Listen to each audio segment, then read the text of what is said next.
Hello children. In this video I am going to explain you about the states of matter.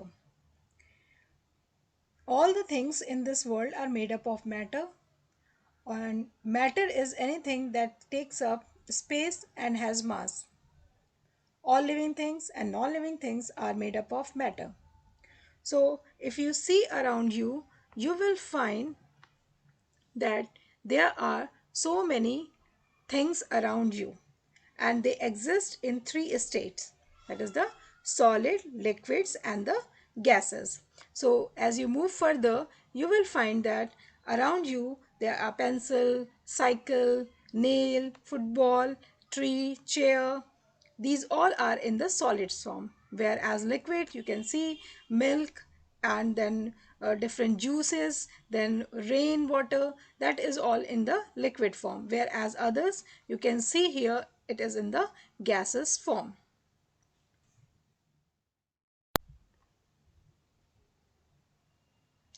Dear children, you might have observed this one also, that how the solid changes into liquid, liquid changes into gas, and again gas changes into liquid, and liquid changes into solid. So these processes are having different names. What are that? Solids changes into liquids, that is called the melting. Just like something melts, just like ice cream, when ice cream melts, that changes into liquid form. Okay, so that process is called the melting. Whereas sometimes you see when the water is getting boiled, then the water is getting changed into the steam. Okay, so that process is called the evaporation. Whereas coming back, the process can be reversed. That is the condensation process. When the steam is collected and it turns into liquid, that is called the condensation process. And again, when the liquid is turned into solid, that means when you put the ice tray, the water is filled in the ice tray and it is kept into the freezer, then again the conversion will be there, the change of a state will be there, that is the liquid state changes into the solid state. So that is the freezing process. So here you can see the melting process, evaporation, freezing and condensation process. The two properties of matter, or you can say the molecular arrangement on the basis of intermolecular space and intermolecular force of attraction.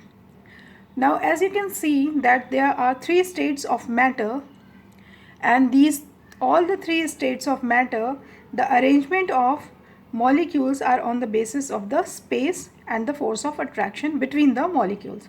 So starting is, that is the intermolecular space. What is intermolecular space? The space between two molecules, any two molecules you can say.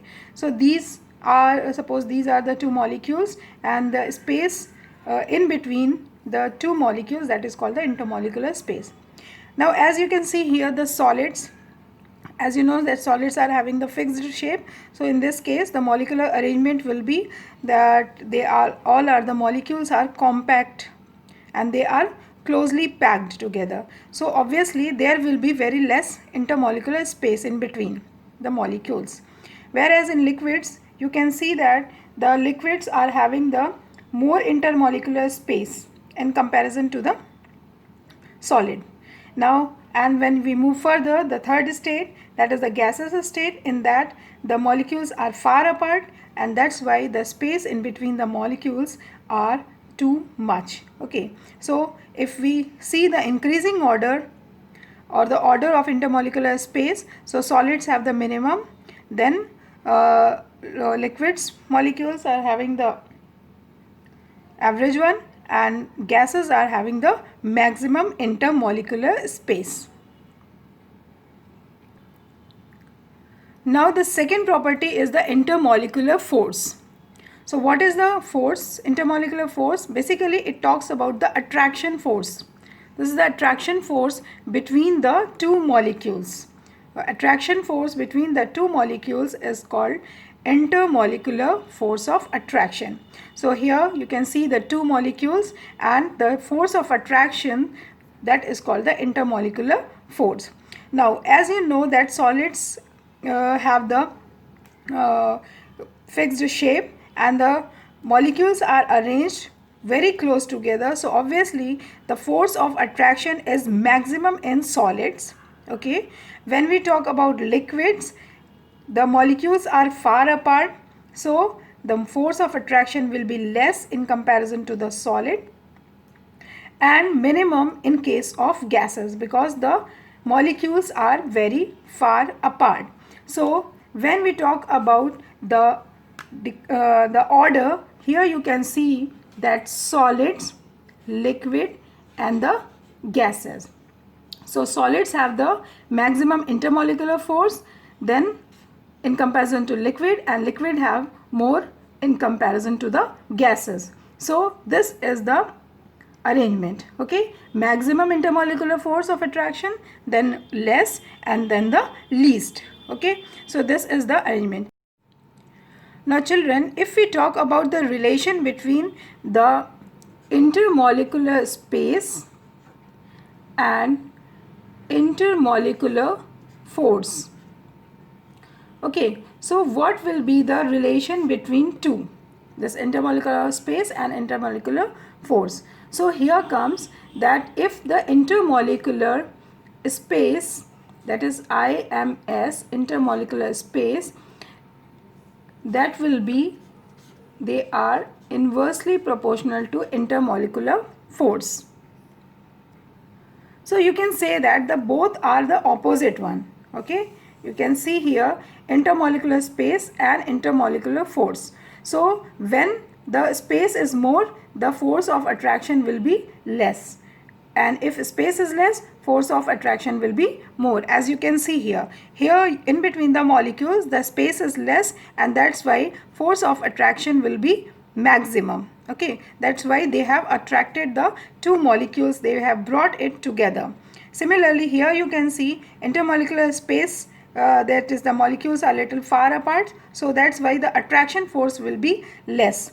And here maximum molecules are very much far apart, so intermolecular force of attraction will be negligible, and that's why other properties are also dependent on this intermolecular force and space. So here you can see that if the space is not available for them, so they won't move from one place to another, or they cannot move from their places, they can simply vibrate on their places. And here as you can see here, there is some space in between, so they can move, but they within the boundary they will move, they cannot go beyond this, they cannot go beyond this, but in between they will keep on moving. Whereas this one, they are not having any boundary, whatever space is given to them they will keep on moving because the space is maximum and force of attraction is minimum.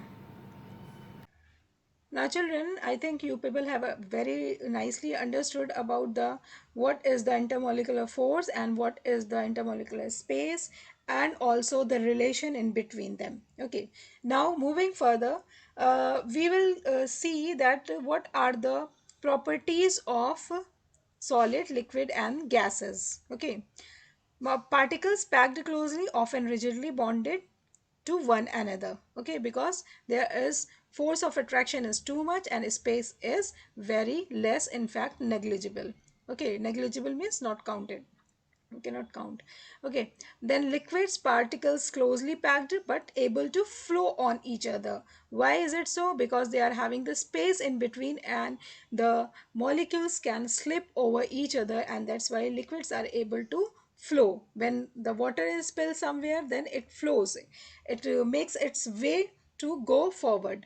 Now gases, particles far apart, able to shoot about freely. As you can see, they are having maximum energy and they can move very far because their space is between too much and the force of attraction is too low. Okay, and this decides the shape and volume also. Solids have definite shape, definite volume. Indefinite shape liquid is having, but definite volume liquid is having. Gases have indefinite shape and volume both, because they occupy the whole space, whatever the space is given to them.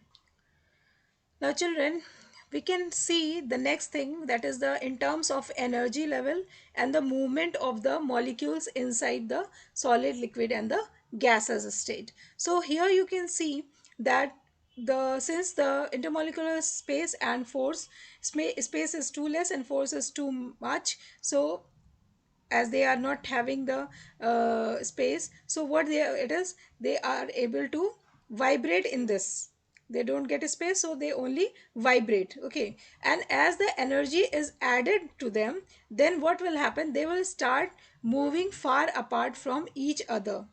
Okay, the space will increase and force of attraction will decrease in between the molecules, and as the energy level is kept on increasing, then they will gain the maximum energy and they will keep on moving too much forward. Okay, they will show maximum movement in all the direction. Okay, the gases molecules, as they gain energy, they will show the movement in all the direction. And again, when you will start removing the energy level, so as you see, the best example you can see that the water, when you will take out the ice from the fridge, what will happen, the ice will start gaining energy outside. Okay, so from outside it will start gaining energy, and in the proper temperature you can see that they will start getting melted, and when they get melt, then slowly and gradually they will start moving. So what is that, they are gaining energy and they are start showing movement, more movement. And when this liquid is kept on the vessel, in the vessel and on the stove, then the temperature is increasing, then what is happening, with the help of temperature they are getting more and more energy, and then they start leaving their surfaces, so that changes into water vapor, or the steam will be there, so that will be in the gaseous state and they will have the maximum energy. Similarly, when you will start condensing, making them cool, so what will happen, they will start losing their energy, and then they will change into liquid form, the steam will again change into water vapor, water droplets, and then slowly and gradually when you will keep on removing the energy, then they will again change into ice.